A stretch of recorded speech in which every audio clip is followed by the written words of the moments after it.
ನಮಸ್ತೆ ವೀಕ್ಷಕರೇ. ಚಂಡಮದ್ದಡೆ ಭಾಗವತಿಕೆ ಪ್ರತಿಧ್ವನಿಯಲ್ಲಿ ಜೀವ ತುಂಬಿದ ಕಲಾವಿದ, ರಂಗಸ್ಥಳದ ಪ್ರತಿಪಾದೆಯಲ್ಲಿ ಹೆಜ್ಜೆ ಹಾಕಿದ ಸಾಧಕ. ಇದು ಯಕ್ಷಗಾನ ಕಲಾವಿದರ ಸಾಧನೆಯ ಯಶಸ್ಸಿನ ಕತೆ. ಯಕ್ಷ ಧ್ರುವತಾರೆ. ನಾನು ರಿಶಾಂತ್ ಓಡಾರ್. ಸತಿಗೆ ಷೋಡಶದ ಋತು ಸಮಯ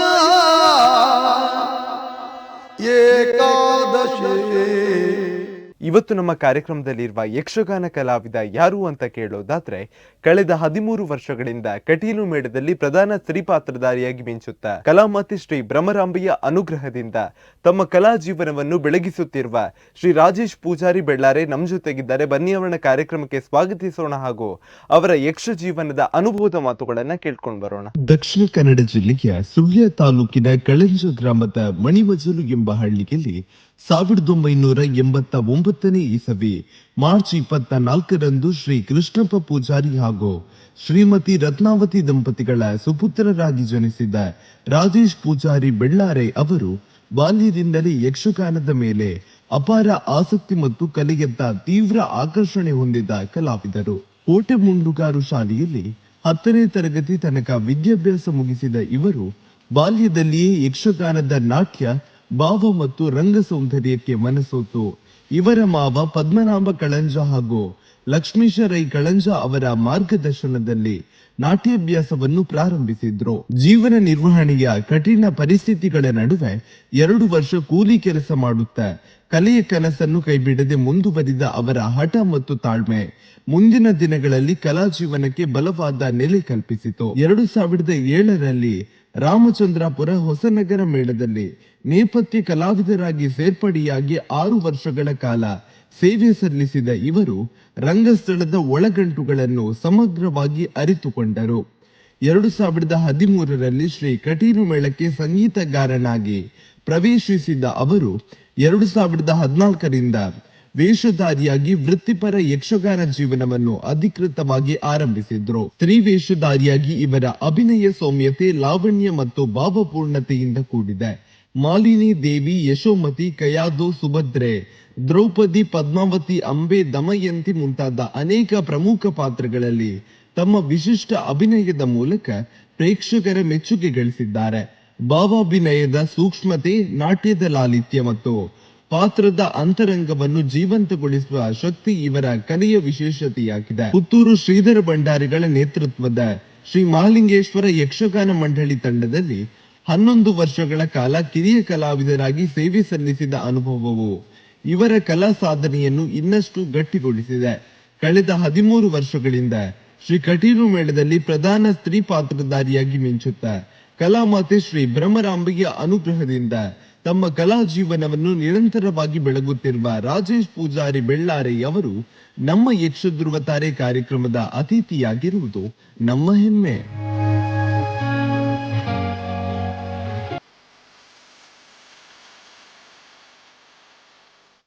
ಸರ್ ನಮಸ್ತೆ. ನಮಸ್ತೆ. ಹೇಗಿದ್ದೀರಾ? ಹೇಗೆ ನಡೀತಿದೆ ಜೀವನ? ತೊಂದರೆ ಇಲ್ಲ. ಮೊದಲನೇದಾಗಿ ಕೇಳೋದಾದ್ರೆ, ತಮ್ಮ ಕಲಾ ಜೀವನದ ಒಂದು ಆರಂಭ ಅನ್ನುವಂಥದ್ದು ಯಾವುದಕ್ಕೂ ಕೂಡ ಆರಂಭ ಅನ್ನುವಂಥದ್ದು ಇರ್ತದೆ. ಹಾಗಿರುವಾಗ ನಿಮ್ಮ ಒಂದು ಕಲಾ ಜೀವನದ ಆರಂಭ ಹೇಗಾಯ್ತು ಅಂತ? ಆರಂಭ ಅಂತ ಹೇಳಿದ್ರೆ ನನಗೆ ಮೊದಲಿನಲ್ಲೇ ಬಾಲ್ಯದಲ್ಲೇ ಇಂಟ್ರೆಸ್ಟ್ ಯಕ್ಷಗಾನ ಅಂತ ಹೇಳಿದ್ರೆ. ಯಕ್ಷಗಾನ ಅಂತ? ಹೌದು, ನೋಡ್ತಾ ಇದ್ದೆ. ಮತ್ತೆ ಮನೆಯಲ್ಲಿ ಕೂಡ ಸಪೋರ್ಟ್ ಇತ್ತು. 7ನೇ ಕ್ಲಾಸಲ್ಲಿರುವಾಗ ವಾರ್ಷಿಕೋತ್ಸವಕ್ಕೆ ಒಂದು ಯಕ್ಷಗಾನ ಪ್ರದರ್ಶನ ಮಾಡುವಂತ ತೀರ್ಮಾನಿಸಿ ನಮ್ಮ ಊರಿನವರೇ ಆದವರು ಲಕ್ಷ್ಮೀಶ ರೈ ಕಳಂಜ ಅಂತ ಅವರು ಯಕ್ಷಗಾನ ಕಲಾವಿದರು. ಅವರು ಕೂಡ ಅವರಿಂದ ತರಬೇತಿ. ಪೂರ್ವದಲ್ಲಿ ನನಗೆ ನನ್ನ ಮಾವನೇ ಪದ್ಮನಾಭ ಕಳಂಜ ಅಂತ ಅವರೇ ಕಲಿಸ್ತಾ ಇದ್ರು. ಮತ್ತೆ ಅಲ್ಲಿ ಕುಟುಂಬದಲ್ಲಿ ವಾತಾವರಣ ಇತ್ತು. ಹಾಗಾಗಿ ಮಾವ ಅವರು ಕಟೀಲು ಮೇಳದಲ್ಲಿ ತಿರುಗಾಟ ಮಾಡ್ತಾ ಇದ್ರು ತುಂಬ ವರ್ಷ. ಅವರು ನಮಗೆ ಸ್ವಲ್ಪ ನಾವು ಸಣ್ಣದಿರುವಾಗ ಹೇಳಿಕೊಡ್ತಾ ಇದ್ರು ಮನೆಯಲ್ಲಿ.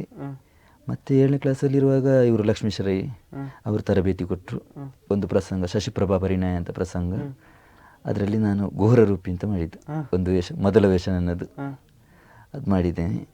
ಹಾಗೆ ಸ್ವಲ್ಪ ಒಂದು 4-5 ಹೆಜ್ಜೆ ಹೇಳಿಕೊಟ್ಟಿದ್ದಾರೆ. ಮತ್ತು ಪ್ರವೇಶ, ಏರುಪದ್ಯ ಇದೆಲ್ಲ ಹೇಳಿಕೊಟ್ಟಿದ್ದಾರೆ ಅಷ್ಟೇ. ಅದು ನನ್ನ ಮೊದಲ ಪ್ರವೇಶ, ರಂಗ ಪ್ರವೇಶ ಅಂತ ಹೇಳಿದರೆ ಅದು. ತಮ್ಮ ಬಾಲ್ಯ ಜೀವನದ ನೆನಪನ್ನ ಮಾಡೋದಾದ್ರೆ ಹೇಗಿತ್ತು ತಮ್ಮ ಬಾಲ್ಯ ಜೀವನ ಅಂತ, ಒಂದು ಎಲ್ಲಿ ಎಲ್ಲ ಪ್ರಾಥಮಿಕ ಶಾಲೆಯನ್ನ ಮಾಡಿದ್ದೀರಿ? ಪ್ರಾಥಮಿಕ ಶಾಲೆ ಕೋಟೆ ಮಂಡುಗಾರು ಅಂತ ನಮ್ಮ ಊರಲ್ಲಿ. ಅಲ್ಲಿ ಮತ್ತೆ 1ರಿಂದ 7ನೇವರೆಗೆ ಅಲ್ಲಿ ಕೋಟೆ ಮುಂಡುಗಾರ ಶಾಲೆ. ಅದ್ರ ನಂತರ ಬೆಳ್ಳಾರೆಯಲ್ಲಿ 10ನೇ ಕ್ಲಾಸಿನವರೆಗೆ ಹೋಗಿದ್ದೀನಿ. 10ನೇ ಕ್ಲಾಸ್ ತನಕ ಮುಗಿಸಿ ಮತ್ತೆ ಫೀಲ್ಡಿಗೆ ಬಂದದ್ದು ಹೇಗೆ? ಇಲ್ಲ ಈ ಮತ್ತೆ ಒಂದು ಹೋಟ್ಲಲ್ಲಿದ್ದೆ, 1 ವರ್ಷ ಕೆಲಸ ಮಾಡ್ತಾ ಇದ್ದೆ. ಮತ್ತೆ ಹೀಗೆ ಗಾರೆ ಕೆಲಸದವರೊಟ್ಟಿಗೆಲ್ಲ ಹೋಗ್ತಾ ಇದ್ದೆ. ಒಂದು 2 ವರ್ಷ ಆಗೋಯ್ತು. ಮತ್ತೆ 18ನೇ ವರ್ಷದಲ್ಲಿ ಮೇಳಕ್ಕೆ ಬಂದಿದೆ. 2007ರಲ್ಲಿ ಹೊಸನಗರ ರಾಮಚಂದ್ರಾಪುರ ಮಠ ಹೊಸನಗರ ಮೇಳದಲ್ಲಿ ನೇಪಥ್ಯ ಕಲಾವಿದನಾಗಿ ಸೇರಿಕೊಂಡದ್ದು. ಅಂದರೆ ನನ್ನ ಅಪ್ಪ ಅದರಲ್ಲಿ ಕೆಲಸ ಮಾಡ್ತಾಯಿದ್ರು, ರಂಗಸ್ಥಳದ ಕೆಲಸ ಮಾಡ್ತಾಯಿದ್ರು. ಹಾಗೆ ಅವರು ಕಟೀಲು ಮೇಳದಲ್ಲಿ ಇದ್ದರು ಮೊದಲು. ಒಂದು 10 ವರ್ಷ ಕಟೀಲು ಮೇಳದಲ್ಲಿ ಇದೆ ಚೌಕಿ ಕೆಲಸ ಮಾಡ್ತಾಯಿದ್ರು. ಅದರ ನಂತರ ಹೊಸನಗರ ಮೇಳದಲ್ಲಿ ರಂಗಸ್ಥಳದ ಕೆಲಸಕ್ಕೆ ಹೋದ್ರು ಅವರು. ಹಾಗೆ ಮೊದಲ ವರ್ಷ ಅವರು ಸೇರಿಕೊಂಡ್ರು. ಮತ್ತೆ 2ನೇ ವರ್ಷದಲ್ಲಿ ನಾನು ಹೋದೆ ಅವರೊಟ್ಟಿಗೆ. ಇದೆ ಚೌಕಿ ಕೆಲಸ ಮಾಡ್ತಾ ಇದ್ದೆ. 6 ವರ್ಷ ಅದೇ ಕೆಲಸ ಮಾಡ್ತಾ ಇದ್ದೆ ಅದ್ರಲ್ಲಿ. ಹಾಗಾಗಿ ತಮ್ಮ ಒಂದು ಯಕ್ಷ ಜೀವನದ ಒಂದು ಸೆಳೆತ ಅನ್ನುವಂಥದ್ದಾಯ್ತು, ಸಂಪರ್ಕ, ಮೇಳದ ಸಂಪರ್ಕ ಹಾಗಾಗಿ ಆಯ್ತು, ಅಪ್ಪನಿಂದ ಒಂದು ಸಂಪರ್ಕ ಆಯ್ತು. ಮೊದಲನೇದಾಗಿ ನೀವು ಚೌಕಿಗೆ ಕೆಲಸಕ್ಕಂತ ಬಂದದ್ದು, ಅದ್ರ ಬಗ್ಗೆ ಹೇಳಿ ಸರ್. ಅದು ಹೇಗೆ ಒಂದು ಅಪ್ಪನಿಂದಲೇ ಬಂದದ್ದು? ಅಪ್ಪನ ಜೊತೆಗೆ ಬಂದೆ. ನನಗೂ ಬರ್ಬೇಕು ಅಂತ ಆಸೆ ಇತ್ತು, ಬರ್ತೇನೆ ಅಂತ ಹೇಳಿದೆ. ವೇಷ ಮಾಡ್ಬೇಕು ಅಂತಲ್ಲ, ಆಗ ನನಗೆ ವೇಷ ಅಂದ್ರೆ ಬಣ್ಣ ಹಚ್ಚಲಿಕ್ಕೆಲ್ಲ ಗೊತ್ತಿಲ್ಲ, ಮತ್ತೆ ನಾಟ್ಯ ಸ್ವಲ್ಪ ಕಲಿತದ್ದು, ಮಾತಾಡ್ಲಿಕ್ಕೆಲ್ಲ ಹೆದರಿಕೆ. ಹಾಗೆ ವೇಷ ಮಾಡುದು ಹೇಗಪ್ಪ ಅದಂತ ತಲೆ ಬಿಸಿತ್ತು. ಅದಕ್ಕೆ ಚೌಕಿಗೆ ಸೇರುವಂತ ಹಾಗೆ ಚೌಕಿ ಕೆಲಸ ಮಾಡ್ತಾ ಇದ್ದೆ. ಆದ್ರೂ ನನಗೆ ಮತ್ತು ಕೂಡ ಹೆದರಿಕೆ ಆಗ್ತಾ ಇತ್ತು. ಇನ್ನು ಹೇಗೆ ರಂಗಸ್ಥಳದಲ್ಲಿ ಹೋಗಿ ಮಾತಾಡುದ ಅದೆಲ್ಲ ಹೆದರಿಕೆ. ಅದು ಈಗಲೂ ಉಂಟು ಹೆದರಿಕೆ. ಒಂದು ವೇಷ ಬಂದರೆ ಅದೇ ತಲೆ ಬಿಸಿ ಆಗ್ತದೆ, ಅದು ಮುಗಿಯಲ್ಲಿ ಅವರಿಗೆ. ಹಾಗೆ ಮತ್ತೆ ವೇಷ ನನಗೆ ಆಟ ನೋಡುದಂದ್ರೆ ಹುಚ್ಚು ಹೆಚ್ಚು. ಚೌಕಿಯಲ್ಲಿ ಫ್ರೀ ಉಂಟು ಅಂತಾದರೆ ರಂಗಸ್ಥಳದ ಹತ್ರ ಹೋಗಿ ನಿಂತು ಆಟ ನೋಡ್ತಾ ಇರುವುದು, ಅದೊಂದು ಅಭ್ಯಾಸ ಇತ್ತು ಮೊದಲಿನಲ್ಲಿ. ಹಾಗೆ ಮತ್ತೆ ಅದರಲ್ಲಿ ಕೂಡ ಸಣ್ಣ ಪುಟ್ಟ ವೇಷ ಮಾಡಿದ್ದೇನೆ. ಮಾತಾಡೋದಂತಲ್ಲ, ಸಣ್ಣ ಸಣ್ಣ ವೇಷಗಳೆಲ್ಲ ಮಾಡ್ತಾ ಇದ್ದೆ. ಅವರು ಈ ಸದಾಶಿವ ಶೆಟ್ಟಿಗಾರ್ ಅವರೆಲ್ಲ ಇದ್ರು, ಅವರು ಕರ್ಕೊಂಡು ಹೋಗ್ತಾ ಇದ್ರು ನನ್ನ. ಒಂದು ವೇಷ ಮಾಡು ಮಾಡು ಅಂತ ಹೇಳಿ ಒತ್ತಾಯ ಮಾಡ್ತಾ ಇದ್ರು. ಹಾಗೆ ಹಾಗೆ 6 ವರ್ಷ ಅದರಲ್ಲಿ ತಿರುಗಾಟ ಆಯಿತು. ನಿಮ್ಮ ಪರಿಸರದಲ್ಲಿ ನಿಮ್ಮ ಪರಿಸರ ಹೇಗಿತ್ತು ಅಂತ, ಬೆಳ್ಳಾರೆ ಅನ್ನುವಂಥ ಒಂದು ಪರಿಸರ, ಅಲ್ಲಿ ಯಕ್ಷಗಾನಗಳನ್ನ ಆಗ್ತಾ ಇದ್ದಾಗ ಅದನ್ನು ನೋಡುವಂತಹ ಹುಚ್ಚು, ಈ ರೀತಿಯಾಗಿ ಅಲ್ಲಿ ಚೌಕಿಯಲ್ಲಿ ಹೋಗಿ ನೋಡುದು, ವೇಷ ಮಾಡುದನ್ನೆಲ್ಲ ನೋಡುದು, ಅದೆಲ್ಲ ಹುಚ್ಚು ಜೋರಿತ್ತು. ಆಟ ನೋಡ್ತಾ ಇದ್ದೆವು. ಒಂದು ಆಟ ಇದ್ರೂ ಬಿಡ್ತಿರ್ಲಿಲ್ಲ. ಅದು ನಮ್ಮ ಮನೆ ಹತ್ರ ಒಂದು ಕಳಂಜ ಅಂತ, ಒತ್ತೆಕೋಲ ಆಗೋ ಜಾಗ ಉಂಟು, ಅಲ್ಲಿ ಆಟ ಆಗ್ತಾ ಇರ್ತದೆ. ಅಲ್ಲಿ ಹೋದ್ರೆ ನೋಡ್ತಾ ಇರ್ತೇವೆ. ಈ ನಡುವೆ ತಮ್ಮ ಕುಟುಂಬದ ಬೆಂಬಲ ಹೇಗಿತ್ತು ಅಂತ, ಅಪ್ಪ ಅಮ್ಮನ ಒಂದು ಸಹಕಾರ ಹೇಗಿತ್ತು ಈ ಒಂದು ಕ್ಷೇತ್ರಕ್ಕೆ ಅಂತ? ಆಟಕ್ಕೆ ಹೋಗೋದಕ್ಕೆ ಒಳ್ಳೆ ಸಪೋರ್ಟ್ ಇತ್ತು ನನಗೆ. ಅಪ್ಪನದ್ದು ಇತ್ತು, ಅಮ್ಮ ಕೂಡ. ಅಮ್ಮ ಅಂದರೆ ಮಾವಾಟದಲ್ಲಿದ್ರಲ್ಲ, ಇದರಿಂದಾಗಿ ಅದೊಂದು ಹುಚ್ಚಿತ್ತು ಎಲ್ಲರಿಗೂ, ಆಟ ನೋಡುವಂಥ ಹುಚ್ಚು. ಹಾಗಾಗಿ ಕಲಿಸ್ತಿದ್ರು ಆಟ ನೋಡಲಿಕ್ಕೆ. ಮತ್ತು ಮೇಳಕ್ಕೆ ಹೊರಡುವಾಗಲೂ ಬೇಡ ಅಂತ ಹೇಳಲಿಲ್ಲ, ಹೋಗ್ಬೋದಂತ ಕಲಿಸಿಕೊಟ್ಟಿದ್ದಾರೆ. ಮತ್ತು ಮಾವನಿಗೂ ಅದೇ, ಅವರನ್ನು ಕೂಡ ಬಾಲ್ಯದಲ್ಲಿರುವಾಗ ಅಮ್ಮನೇ ಕರ್ಕೊಂಡೋದು, ಕೇಂದ್ರಕ್ಕೆಲ್ಲ ಹೋಗುವಾಗ ಅಮ್ಮನೇ ಕರ್ಕೊಂಡೋಗಿ, ಒಮ್ಮೆ ಅಲ್ಲಿಂದ ಅವರು ಆಗೋದಿಲ್ಲ ಅಂತ ಬಿಟ್ಟು ಬರುವಾಗ ಮತ್ತೆ ಪುನಃ ಇವರೇ ಕರ್ಕೊಂಡೋಗಿ ಬಿಟ್ಟೆಲ್ಲ ಬಂದದ್ದು. ಹಾಗೆ ಅಮ್ಮನಿಗೆ ಅದೊಂದು ಆಟದ ಇಂಟ್ರೆಸ್ಟ್ ಇತ್ತು ಅಮ್ಮನಿಗೆ. ಹಾಗಾಗಿ ತಮ್ಮನ್ನ ಈ ಒಂದು ಕ್ಷೇತ್ರಕ್ಕೆ ಬಿಟ್ಟರು ಬರ್ಲಿಕ್ಕೆ. ಚೌಕಿಯಲ್ಲಿ ಆದ್ಮೇಲೆ ನಿಮ್ಮ ಒಂದು ಈ ಒಂದು ಬದಲಾವಣೆ, ಒಂದು ವೇಷ ಮಾಡುವವರೆಗೆ ಒಂದು ಹೇಗಿತ್ತು ಅಂತ, ಮನೆಯಲ್ಲಿ ಹೇಗೆ ಏನ್ ಹೇಳಿದ್ರು ಆ ಒಂದು ಸಂದರ್ಭದಲ್ಲಿ? ಯಾಕಂದ್ರೆ ಚೌಕಿ ಕೆಲಸಕ್ಕೆ ಅಂತ ಬಂದವರು ತಾವು, ಮತ್ತೆ ವೇಷ ಮಾಡುವಾಗ ಒಂದು ಕಂಡು ಅವರಿಗೆ ಹೇಗೆ ಖುಷಿ ಆಯ್ತು? ಖುಷಿಯಾಗಿದೆ ಅವರಿಗೆ. ಮತ್ತೆ ನಾನಂದ್ರೆ ಚೌಕಿ ಕೆಲಸ ಬಿಟ್ಟು ಮತ್ತೆ ಸಂಗೀತಕ್ಕೆ ಅಂತ ಬಂದದ್ದು. ಆದ್ರೆ ಅದು ನನಗೆ ಈ ಚೌಕಿಯಲ್ಲಿ ಡ್ರೆಸ್ ಕಟ್ಟುವಾಗ ಪದ್ಯ ಕೇಳಿ ಅದನ್ನು ಹೇಳುವಂತ ಹುಚ್ಚು. ಹೇಳ್ತಾ ಇದ್ದೆ ನನ್ನಷ್ಟಕ್ಕೆ, ನಾನು ಡ್ರೆಸ್ ಕಟ್ಟುವಾಗೆಲ್ಲ ಹೇಳುದು. ಆಗ ಇವರು ಈ ಸದಾಶಿವ ಶೆಟ್ಟಿಗಾರ್ ಮತ್ತೆ ಶಿವರಾಮ್ ಜೋಗಿ ಬಿಸಿರೋಡು ಅವರೆಲ್ಲ ಹೇಳುದು, ನಿನಗೆ ಪದ್ಯ ಕಲಿಬೋದಲ್ಲ, ಪದ್ಯಕ್ಕೆ ಹೋಗ್ಬೋದಲ್ಲ ಅಂತ ಅವರೊಂದು ಹೇಳ್ತಾ ಇದ್ರು ದಿನ. ಹಾಗೆ ಒಂದು ದಿವಸ ನಮ್ಮ ಒಂದು ಮೇಳ ಪತ್ತನಾಚಿಗೆ ಮುಗ್ದ ಬಳಿಕ ಈ ಸದಾಶಿವ ಶೆಟ್ಟಿಗಾರ್ ಹೇಳಿದ್ರು, ನಾನು ಕರ್ಕೊಂಡು ಹೋಗ್ತೇನೆ ಗುರುಗಳ ಬಳಿಗೆ, ನೀನು ಪದ್ಯ ಅಭ್ಯಾಸ ಮಾಡು, ಕಟೀಲ್ ಮೇಳಕ್ಕೆ ಸಂಗೀತಕ್ಕೆ ಹೋಗ್ಬೋದು ನಿನಗೆ, ನಾನೆಲ್ಲ ಮಾತಾಡಿ ಕೊಡ್ತೇನೆ ಅಂತ ಹೇಳಿದ್ರು.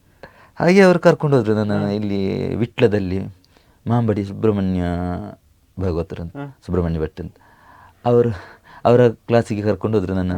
ಅವರಲ್ಲಿ ಹೋಗಿ ಮಾತಾಡಿಸಿ ಹಾಗೆ ಅಲ್ಲಿ ಒಂದು 10-13 ಕ್ಲಾಸ್ ಅವರ ಭಾಗವತಿಗೆ ಕ್ಲಾಸಿಗೆ ಹೋಗಿದ್ದೇನೆ ನಾನು. ಅಲ್ಲಿ ಹೋಗಿ ನನಗೆ ಸ್ವಲ್ಪ ಬೇಸರ ಆಯಿತು. ಅದು ಅಂದರೆ ಅಲ್ಲಿ ಕಲಿತಾ ಇದ್ದೆ, ಕಲಿಯೋದು ಅಂತೇಳಿ ಅವರು ಬರೆಯುವುದಕ್ಕೆ ಕೊಡ್ತಾ ಇದ್ರು ನನಗೆ.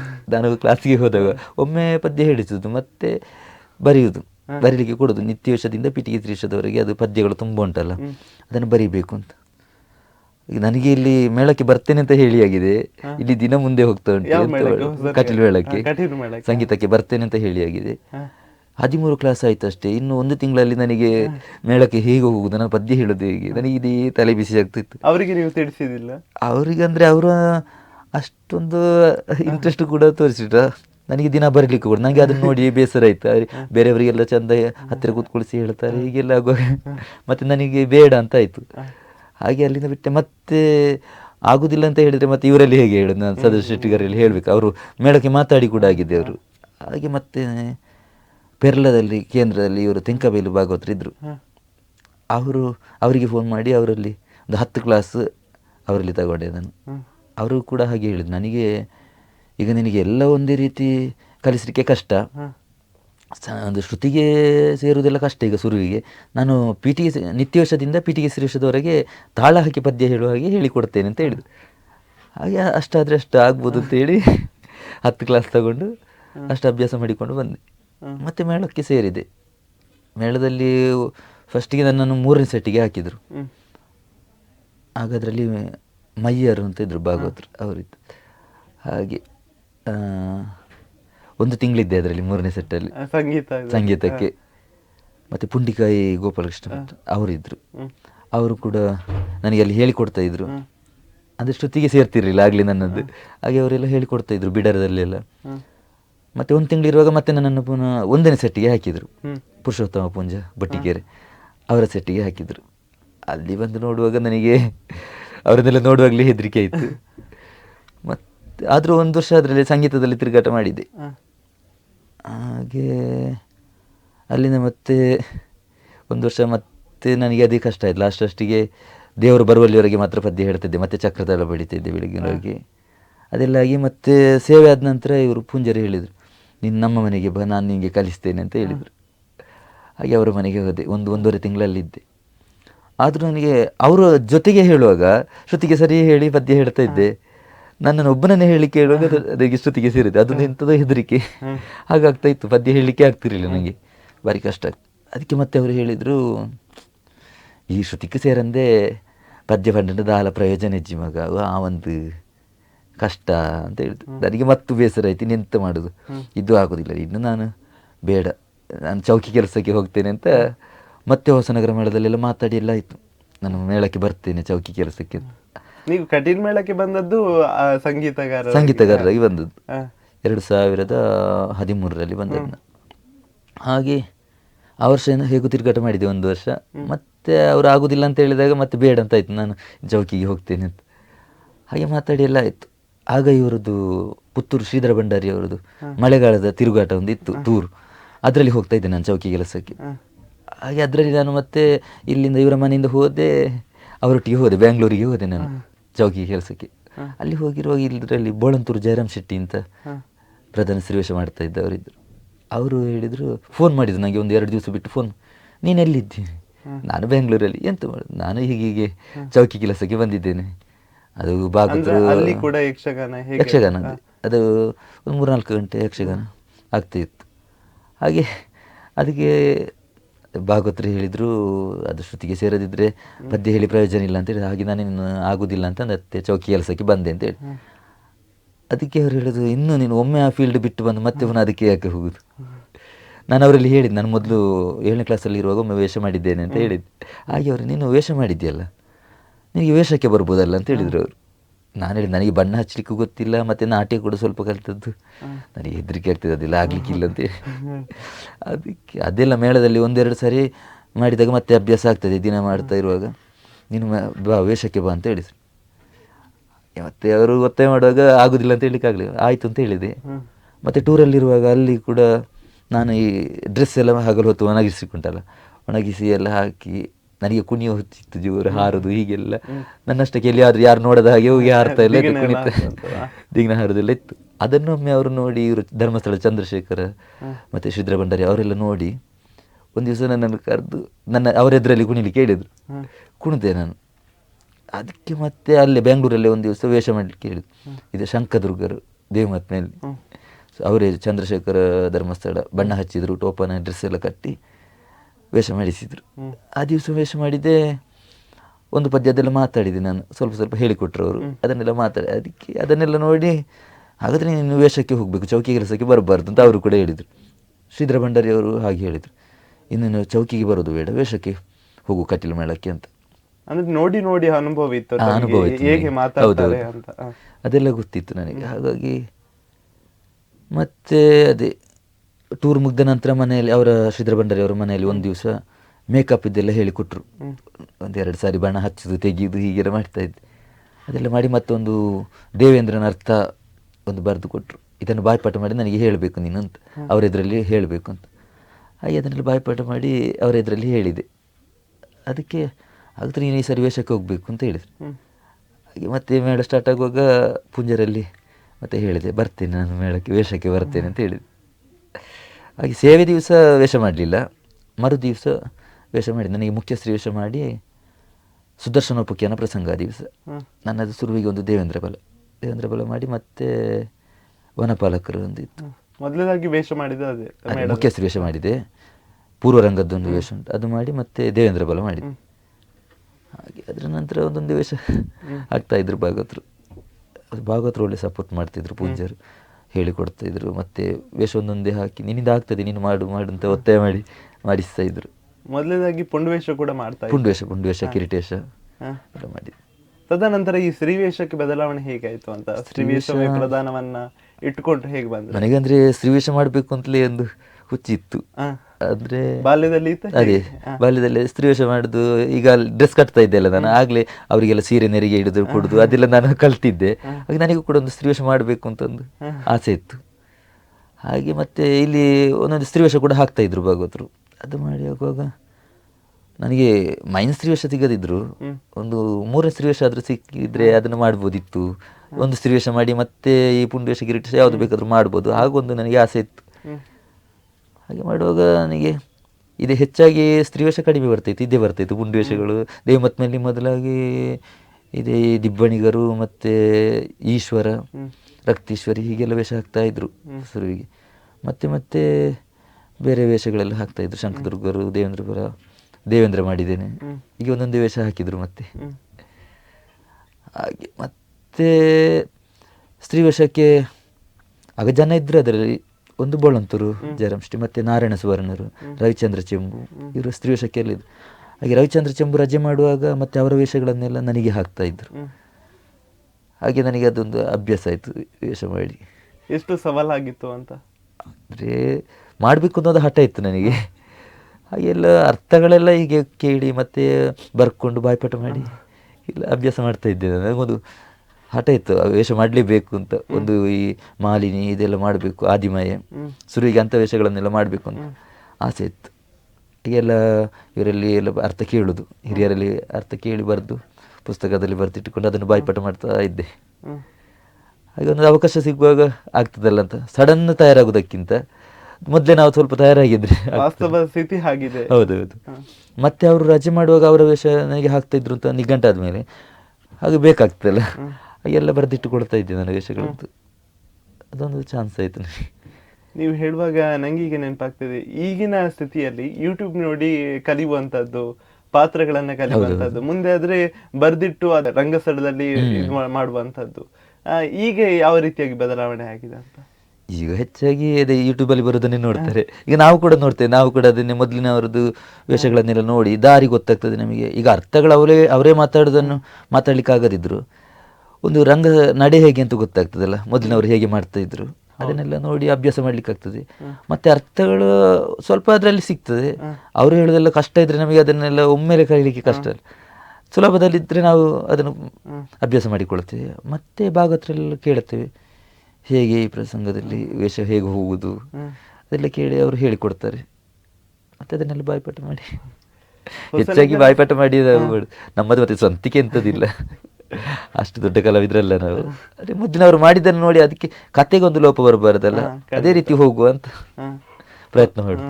ಹೊಸನಗರ ಮೇಳದಲ್ಲಿ ವೇಷ ಕೂಡ ಮಾಡ್ತಾ ಇದ್ರ? ಚೌಕಿ ಕೆಲಸದಲ್ಲಿ ಇರುವಾಗ ಅದರಲ್ಲಿ ಈಗ ಈ ಬಪ್ಪನಾಡು ಕ್ಷೇತ್ರ ಮಹಾತ್ಮ ಎಲ್ಲ ಬಂದರೆ ಅದರಲ್ಲಿ ಸಪ್ತದುರ್ಗಿಯರೆಲ್ಲ ಆಗಬೇಕು. ಅದಕ್ಕೆಲ್ಲ ಮಾತಾಡಲಿಕ್ಕೆ ಎಲ್ಲ ವೇಷಗಳಿಗೆ ಮಾತಾಡಲಿಕ್ಕೆ ಇರೋದು ಒಂದು ಶುರುವಿನದ್ದು ಒಂದು 3-4 ವೇಷಗಳಿಗೆ ಬಿಟ್ಟರೆ ಮತ್ತೆ ಶ್ರೀವೇಷ ಅದು ಸಪ್ತದುರ್ಗಿಯರಾಗಬೇಕಲ್ಲ, ಹಾಗೆ ಲೆಕ್ಕಕ್ಕೆ ಬೇಕಾಗಿ ವೇಷ ಮಾಡ್ತಾ ಇದ್ದೆ. ಅವರನ್ನಲ್ಲಿ ಮಾಡು ನೀನು ಮಾಡು ಅಂತ ಹೇಳ್ತಾಯಿದ್ರು, ಒತ್ತಾಯ ಮಾಡ್ತಾಯಿದ್ರು, ಹಾಗೆ ಮಾಡ್ತಾಯಿದ್ದೆ ನಾನು.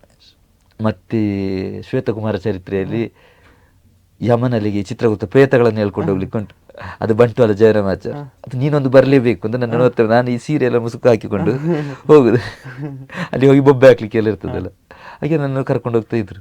ಹಾಗೆಲ್ಲ ಸ್ವಲ್ಪ ರಂಗಸ್ಥಳಕ್ಕೆ ಹೋಗಿ ಸ್ವಲ್ಪ ಧೈರ್ಯ ಬರ್ತಿತ್ತು, ಹಾಗೆ ಮಾತಾಡ್ಲಿಕ್ಕಿಲ್ಲ ಇದ್ರು, ರಂಗಸ್ಥಳಕ್ಕೆ ಹೋಗೋದೊಂದು ಅಭ್ಯಾಸ ಆಗ್ತಾ ಇತ್ತು. ಅನ್ಕೊಂಡಿದ್ರೆ ಈ ಒಂದು ರಂಗಸ್ಥಳದಲ್ಲಿ ನಾನು ಮಾತಾಡ್ತೇನೆ, ಮುಂದೆ ಒಂದು ಪ್ರಧಾನ ಸ್ತ್ರೀ ಪಾತ್ರಧಾರಿ ಆಗ್ತೇನೆ? ಇಲ್ಲ, ನನಗೆ ವೇಷಕ್ಕೆ ಬರ್ತೇನೆ ಅಂತಲೇ ನಂಬಿಕೆ ಇರಲಿಲ್ಲ. ಅದು ಹಾಗೆ ಈ ಬೋಳಂತೂರು ಜಯರಾಮನ ಒತ್ತಾಯ ಮಾಡಿದ ಕಾರಣ ಮತ್ತೆ ಬಂದೆ. ಮತ್ತೆ ಇಲ್ಲಿ ಭಾಗತರು ಕೂಡ ಮತ್ತೆ ನನಗೆ ಹಾಗಾದ್ರೆ ವೇಷ ಮಾಡ್ಬೋದು ಅಂತೆಲ್ಲ ಹೇಳಿದರು, ಹಾಗೆ ಬಂದ. ಇಲ್ಲದ್ರೆ ನಾನು ಚೌಕಿ ಕೆಲಸಕ್ಕೆ ಅಂತಲೇ ಬಂದದ್ದು ಮೊದಲು. ಒಂದು ಅವಕಾಶ ಸಿಕ್ಕಿತ್ತು. ಈಗ 5 ವರ್ಷ, ಇದೀಗ 5ನೇ ವರ್ಷ ಪ್ರಧಾನ ಸ್ತ್ರೀ ವೇಷಕ್ಕೆ ಬಂದು. ಇಲ್ಲ ಮೊದಲೇ ಎಲ್ಲ ಮಾಡ್ತಾ ಇದ್ದೆ ಕಿರೀಟ ವೇಷ, ಯಾವ ವೇಷ ಹಾಕಿದ್ರು ನಾವು ಆಗುದಿಲ್ಲ ಅಂತ ಹೇಳಲಿಕ್ಕೆ. ನಮಗೆ ಅಂದರೆ ವೇಷ ಮಾಡುವಂಥ ಹುಚ್ಚು, ದಿನದಲ್ಲಿ ಒಂದು 3-4 ವೇಷ ಇದ್ದರೂ ಆಗೋದಿಲ್ಲ ಅಂತ ಹೇಳಲಿಕ್ಕೆ. ಶುರುವಿಗೆ ನಾನು ಇರುವಾಗ ಒಂದು ಪೂರ್ವರಂಗದಿಂದ ಹಿಡಿದು ಮಂಗಳದವರೆಗೆ ಆಗುವ ಒಂದು 10 ವೇಷ ಮಾಡಿದ್ದು ಉಂಟು. ಲಲಿತೋಪಖ್ಯಾನ ಪ್ರಸಂಗದಲ್ಲಿ ಸಣ್ಣ ಸಣ್ಣ ವೇಷಗಳು, ಹೋಗುದು ಬರೋದು ಎಲ್ಲ ಕೆಲವು ವೇಷಗಳು ಬೇಕಲ್ಲ, ಎಲ್ಲ ಆಗುವಾಗ ಒಂದು 10 ವೇಷ ಮಾಡಿದ್ದು ಉಂಟು. ನಮಗೆ ಆಗುದಿಲ್ಲ ಅಂತ ಹೇಳಲಿಕ್ಕೆ, ನಮಗೆ ಆಗ ಇಂಟ್ರೆಸ್ಟ್ ಇತ್ತು ವೇಷ ಮಾಡಬೇಕು ಅಂತ. ಹಾಗಾದ್ರೆ ಹೇಳುವಾಗ ಮಾಡ್ತೇವೆ ನಾವು ಮಾಡ್ತೇವೆ ಅಂತ ಹೇಳ್ತೈತೆ. ಈ ಒಂದು 13 ವರ್ಷಗಳಲ್ಲಿ ನೀವು ಕಲಿತಂತಹ ದೊಡ್ಡ ಪಾಠ ಏನು ಸರ್? ಈ ಕಟೀಲು ಮೇಳದಲ್ಲಿ ಆಗಿರ್ಬೋದು, 13 ವರ್ಷಗಳಿಂದ ಕಟೀಲು ಮೇಳದಲ್ಲಿ ವ್ಯವಸಾಯವನ್ನ ಮಾಡ್ತಾ ಇದ್ದೀರಾ. ಒಂದು ಕಲಿತಂತಹ ದೊಡ್ಡ ಪಾಠ ಹಿರಿಯ ಕಲಾವಿದನಿಂದ ಆಗಿರ್ಬೋದು ಏನು ಅಂತ? ಅಂದ್ರೆ ವೇಷದ ಕುರಿತಾಗಿ ನಾನು ಹೆಚ್ಚಾಗಿ ನನಗೆ ವೇಷ ಮಾಡುದು ಅಂದ್ರೆ ಹುಚ್ಚು ಹೆಚ್ಚು. ಅದು ಈಗಲೂ ಅಷ್ಟೇ, ವೇಷ ಇಲ್ಲ ಅಂತಂದ್ರೆ ಎಂಥದೋ ಒಂದು ಬೇಸರ ಆಗೋದು. ಒಂದು ಸಣ್ಣ ವೇಷ ಸಿಕ್ಕಿದ ಕೂಡಲೇ ಏನು ಮಾಡಲಿಕ್ಕೆ, ಇದಕ್ಕೆ ಮಾತಾಡ್ಲಿಕ್ಕಿಲ್ಲಲ್ಲ, ಹೋಗಿ ಬರೋದು. ನನಗೆ ಈ ದೇವಮಾತ್ ಮೇಲೆ ಮೊದಲೆಲ್ಲ ಈ ದಿಬ್ಬಣಿಗರು ಮತ್ತು ದೇವೇಂದ್ರ ಬಲ ಮತ್ತು ರಕ್ತೇಶ್ವರಿ ಹೀಗೆ ಹಾಕ್ತಾ ಇದ್ರು. ಅದಕ್ಕೆ ಯಾವ ವೇಷಕ್ಕೂ ಮಾತಾಡ್ಲಿಕ್ಕಿಲ್ಲ. ಶುರುವಿಗಾದರೆ ಹೆದರಿಕೆ ಇತ್ತು, ಮಾತಾಡೋದು ಅಂತ ಹೆದರಿಕೆ. ಮತ್ತೆ ಒಂದು 2 ವರ್ಷ ಕಳೆದಾಗ ಮತ್ತು ಅದೇ ವೇಷ ಬರುವಾಗ ಒಂದು ಇಷ್ಟು ಇಡೀ ರಾತ್ರಿ ಪ್ರಸಂಗ ಆಗ್ತದೆ, ಒಂದು ಮಾತಾಡ್ಲಿಕ್ಕೆ ಇರೋದಿಲ್ಲಲ್ಲ ಇದರಲ್ಲಿ, ಅದದು ಬೇಸರ ಆಗ್ತಾ ಇತ್ತು. ನಾನು ಚೌಕಿಯಲ್ಲೆಲ್ಲ ಹೇಳ್ತೇವೆ, ಒಂದು ಮಾತಾಡ್ಲಿಕ್ಕೂ ಸಿಗುವುದಿಲ್ಲ ರಂಗಸ್ಥಳಕ್ಕೆ ಹೋದರೆ, ಹೀಗೆಲ್ಲ ಹೇಳ್ತಾ ಇದ್ದೆ. ಅದಕ್ಕೆ ಮತ್ತೆ ಭಾಗವತರು ಪ್ರತ್ಯಕ್ಷಕ್ಕೆ ಈಶ್ವರ, ಇದೇ ಪ್ರತ್ಯಕ್ಷಕ್ಕೆ ಒಂದು ಈಶ್ವರ ಬೇಕು, ಅದಕ್ಕೆ ಅಲ್ಲಿ ಒಂದು 2 ವಾಕ್ಯ ಎಲ್ಲ ಮಾತಾಡಲಿಕ್ಕೆ ಸಿಗ್ತದಲ್ಲ, ಅದನ್ನೆಲ್ಲ ಹಾಕಿದ್ರು. ಹಾಗೆ ಅಲ್ಲಿ ಅವರಲ್ಲೆಲ್ಲ ಕೇಳಿಕೊಂಡು ಹೇಗೆ ಮಾತಾಡಬೇಕು ಅಂತೆಲ್ಲ ಮಾತಾಡ್ತಾ ಇದ್ದೆ. ಹಾಗೆ ಮತ್ತೆ ಮತ್ತೆ ಅದು ಎಲ್ಲ ಆಗಿ ಮತ್ತೆ ಶುರುವಿಗೂ ಕೂಡ ಈಶ್ವರ ಹಾಕಿದ್ದು. ಫಸ್ಟಿಗೆ ಪ್ರಸಂಗ ಸ್ಟಾರ್ಟಿಗೆ 3 ಮೂರ್ತಿಗಳು ಬೇಕಲ್ಲ, ಅದರಲ್ಲಿ ಈಶ್ವರ ಹಾಕ್ತಾ ಇದ್ರು. ಅದೆಲ್ಲ ಕೇಳಿ ಅಭ್ಯಾಸ ಬರ್ಕೊಂಡೆಲ್ಲ ಅಭ್ಯಾಸ ಮಾಡಿ ಮಾತಾಡ್ತಾ ಇದ್ದೆ. ಹಾಗೆ ಹಿರಿಯರಿಂದ ಅದೇ ತುಂಬ ಹಿರಿಯರಿಂದು ಕಿರಿಯರಿಂದು ನಮಗೆ ಜೊತೆ ಹೋಗುವ ವೇಷದಲ್ಲಿ ಕಿರಿಯರಾದ್ರೆ ಅವರಲ್ಲಿ ಕೇಳಿಕೊಡ್ಬೇಕಲ್ಲ, ಒಂದು ಸೆಟ್ಟಿಂಗ್ ಮಾಡಿಕೊಂಡು ಹೋದರೆ ಅಲ್ಲಿ ಹೋಗಿ ಬ್ಲ್ಯಾಂಕ್ ಆಗೋದಕ್ಕಿಂತ ಇಲ್ಲಿ ನಾವು ಹೀಗೆ ಮಾತಾಡೋದಂತ ಹೋದರೆ ಸುಲಭ ಆಗ್ತದಲ್ಲ ಅಂತ. ಈ ಒಂದು ಸಿದ್ಧತೆ ಅನ್ನುವಂಥದ್ದು ನೀವು ಈಗೇನೆ ಕಲಿತುಕೊಳ್ತೀರಾ, ಬೇರೆ ಕಲಾವಿದರದಾಗಿರ್ಬೋದು ಪಾಠ, ಈ ಒಂದು ವೇಷಕ್ಕೆ ಪೂರ್ವ ತಯಾರಿಯನ್ನು ಮಾಡ್ಕೊಳ್ತೀರಾ? ಮಾಡ್ಕೊಳ್ತೀವಿ. ಅದು ಈಗ ಇವತ್ತಿಂಥ ಪ್ರಸಂಗ ಅಂತಾದರೆ, ಈಗ ದೇವಮಾತ್ಮೆ ಈಗ ನಮಗೆ ದೇವಮಾತ್ಮೆ ಸಾಧಾರಣ ದಿನ ಆಗೋದು ಅಂತ ಅಭ್ಯಾಸ ಆಗಿದೆ. ಆದರೂ ಹೆದರಿಕೆ ಆಗ್ತದೆ ಅಲ್ಲಿ ಹೋಗುವಾಗ. ಆದರೂ ಅದೊಂದು ಅಭ್ಯಾಸ ಉಂಟಲ್ಲ, ಇಂಥದ್ದೇ ವೇಷಗಳು ಅಂತ ಆಗುವಾಗ ಇದೇ ರೀತಿ ಮಾತಾಡೋದು ಅಂತ ಗೊತ್ತಿರ್ತದೆ. ಮತ್ತು ಬೇರೆ ಹೊಸ ಪ್ರಸಂಗ ಬಂತಂತಾದರೆ ಅದರಲ್ಲಿ ಹೊಸ ವೇಷಗಳು ಬರುವಾಗ ಅದರಲ್ಲಿ ಕಲಿಬೇಕಾಗ್ತದೆ. ನಾವು ಮೊದಲೇ ವೇಷ ಎಂತ ಗೊತ್ತಾದಾಗ ಭಾಗತರಲ್ಲಿ ಕೇಳೋದು, ಎಷ್ಟು ಪದ್ಯಗಳುಂಟು, ಹೇಗೆ ಅದು ಹೋಗೋದು, ವಿಷಯಗಳೆಂತಂತೆಲ್ಲ ಕೇಳ್ತೇವೆ. ಮತ್ತು ಜೊತೆ ಬರುವ ವೇಷದಲ್ಲಿ ಅವರಲ್ಲಿ ಕೂಡ ಹೇಗೆ ಹೋಗೋದು ನಾವು ಎಲ್ಲ ಮಾತಾಡಿಕೊಂಡು ಹೋಗ್ತೀವಿ, ತಯಾರಿ ಮಾಡಿಕೊಳ್ತೇವೆ ಮೊದಲೇ. ಈ ಒಂದು ಪ್ರಧಾನ ಸ್ತ್ರೀ ಪಾತ್ರ ಸಿಕ್ಕ ಮೇಲೆ ತಮ್ಮ ಒಂದು ಹೊಣೆಗಾರಿಕೆ ಅನ್ನುವಂಥದ್ದು ಎಷ್ಟು ಹೆಚ್ಚಾಗಿದೆ ಅಂತ? ಹೊಣೆಗಾರಿಕೆ ತುಂಬ ಉಂಟಿದ್ರೆ ನಿರ್ವಹಿಸಬೇಕಲ್ಲ, ಸಿಕ್ಕಿದ ವೇಷ ಆಗೋದಿಲ್ಲ ಅಂತ ಹೇಳಲಿಕ್ಕೆ ಆಗೋದಿಲ್ಲ, ನಮಗೆ ಕೂಡಿದಷ್ಟಾದ್ರೂ ನಾವು ಮಾಡಬೇಕಲ್ಲ. ಖಂಡಿತ.